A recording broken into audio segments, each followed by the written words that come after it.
اردو میٹری دیکھنے والے تمام دوستوں کو السلام علیکم۔ دنیا کی تاریخ میں ایسے کئی پراسرار افراد کا ذکر ملتا ہے جن کی حقیقت آج تک ایک راز ہے۔ یہ افراد بغیر کسی شناخت کے دنیا کے سامنے آتے ہیں، تاریخ میں جگہ بناتے ہیں اور پھر اچانک غائب ہو جاتے ہیں۔ ان کے بارے میں کوئی نہیں جانتا کہ وہ کون تھے اور کہاں سے آئے اور کہاں چلے گئے۔ انہی پراسرار لوگوں میں سے ایک نام ہے گرین چلڈرن آف پلپیٹ۔ دوستو، ویڈیو میں مزید آگے بڑھنے سے پہلے آپ لوگوں سے میری درخواست ہے کہ میرے چینل اردو میٹری کو سبسکرائب کر کے ساتھ موجود گھنٹی کی علامت کو بھی دبا دیں تاکہ آنے والی ہر ویڈیو آپ کو سب سے پہلے ملتی رہے۔ 12ویں صدی عیسوی میں دو عجیب و غریب بچوں کا تذکرہ ملتا ہے جن کا رنگ حیرت انگیز طور پر درخت کے پتوں کی طرح سبز تھا۔ کنگ سٹیفن کے دور میں انگلینڈ کے علاقے سفولک کے گاؤں وولپٹ میں فصلوں کی کٹائی کے وقت دو عجیب و غریب بہن بھائی گاؤں والوں کو ایک بیڑیوں کے گڑھے سے ملے۔ یہ عجیب و غریب زبان بولتے تھے اور پرندوں کی غذا کھاتے تھے۔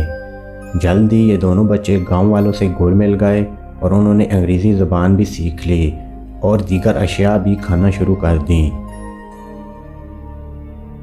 وقت گزرنے کے ساتھ ساتھ ان کی جلد کا سبز رنگ بھی جاتا رہا۔ پھر اچانک ان بچوں میں سے لڑکا بیمار ہوا اور انتقال کر گیا۔ لڑکی نے جب انگریزی زبان سیکھ لی تو اس نے بتایا کہ ہم سینٹ مارٹن لینڈ سے آئے ہیں جو زمین کے نیچے واقع ہے۔ اس جگہ سورج کی روشنی نہیں پہنچتی اور وہاں سب کچھ سبز رنگ کا ہوتا ہے۔ وہاں پر تمام لوگ بھی سبز رنگ کے ہی ہیں۔ جب اس سے اس جگہ پر پہنچنے کے بارے میں پوچھا گیا تو اس کو کچھ یاد نہیں تھا کہ وہ کیسے اس گاؤں میں پہنچے تھے۔ بس اس کو صرف اتنا یاد تھا کہ وہ اپنے باپ کے ساتھ زیر زمین جانوروں کے ریوڑ کو چرا رہے تھے تو انہوں نے ایک آواز سنی تو اس گاؤں وولپٹ میں بیڑیوں کے گڑھے میں اپنے آپ کو پایا جہاں سے آپ لوگ ہمیں اپنے گھر لے آئے ہو۔ وہ لڑکی بھی کچھ عرصہ زندہ رہنے کے بعد موت کا شکار ہو گئی، لیکن ان کی اصل حقیقت کے بارے میں کوئی بھی نہیں جان سکا کیونکہ اس گاؤں میں ان کے والدین بھی موجود نہ تھے۔ کیا یہ کسی دوسری دنیا سے آئے تھے یا یہ بچے جھوٹ بول رہے تھے؟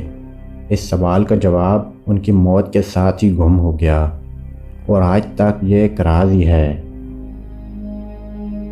ان بچوں کا تذکرہ تاریخ دان ولیم آف نیوبرگ نے 1199 میں اپنی کتاب ریرم انگلیکیرم میں بھی کیا ہے۔ اسی طرح ایک اور تاریخ دان راف آف کونگیشل نے 1220 میں اپنی کتاب کرونیکم انگلیکیرم میں ان بچوں کا تذکرہ کیا ہے۔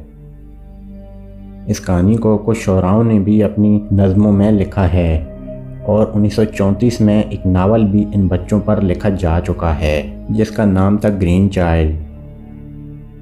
اس کے علاوہ بھی کچھ رائٹرز نے اس کہانی کو اپنے اپنے انداز میں لکھا ہے۔ دوستو، بہرحال ان کی اصل حقیقت اور ان کا یہ کہنا کہ وہ کسی دوسری دنیا سے آئے ہیں اور ان کا رنگ اتنا سبز کیوں تھا، آج تک یہ ایک راز ہے۔ آپ کا ان بچوں کے بارے میں کیا خیال ہے؟ کومنٹ باکس میں مجھے ضرور بتائیں اور مزید ویڈیوز کے لیے میرے چینل کو سبسکرائب کرنا مت بھولیں۔